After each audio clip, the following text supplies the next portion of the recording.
Sabi ni Prince, ang akala ni Nita, nagka-problema ka lang sa bahay kaya hindi ka nakabalik sa ospital. Pero ang pinagtataka ko, nung huli kami nagkausap ni Nana Ima, balak na niya sabihin ang totoo kay Nita. Pero bakit bigla na lang siya nag-decide na umalis na lang sila?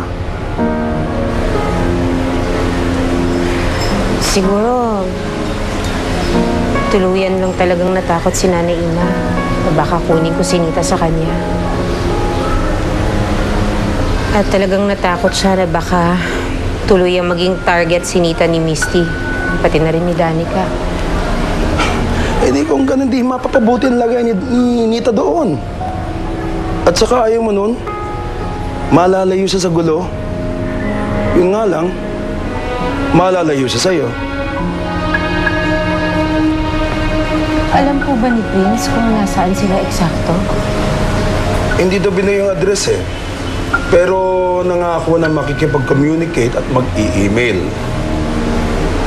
Hindi ba natin sa garda nakausap mo? Eh, ayaw na nga rin mo kasi magbigay ng impormasyon ng guard eh.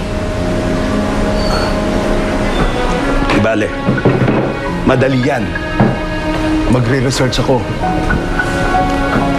Total, alam na naman natin kung sino kasama nila eh.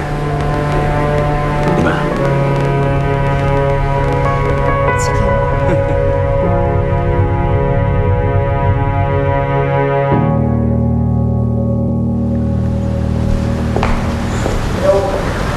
Oh, ano ba ginagawa mo dyan? Wala na si Mira.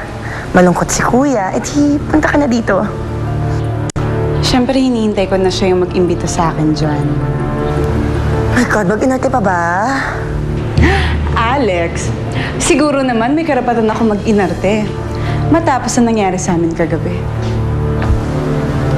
You mean may nangyari sa inyo?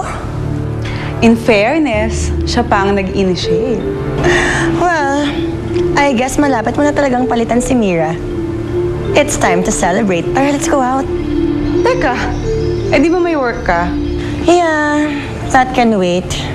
3 days na ako straight na pumapasok, no? Kailangan ko mag-break. Okay.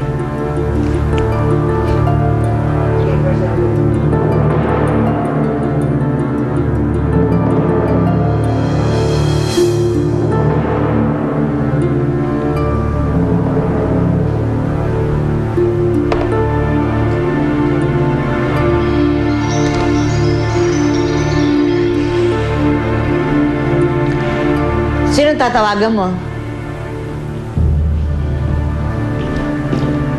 Si Prince? Makikibalita lang po. Kasi baka okay na sila ni Tito Ben eh. Tsaka, baka meron silang balita tungkol sa nanay ko.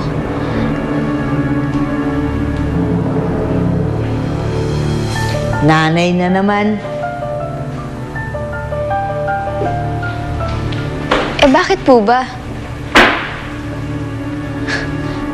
Nanay Ima, bakit ba kayo ganyan? Eh dati naman okay lang sa inyo pag-usapan natin ng nanay ko ah. Gusto mo malaman ng totoo?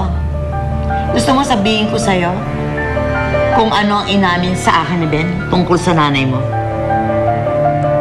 Ano pong sinabi niya? Nakita niya daw po ba yung nanay ko?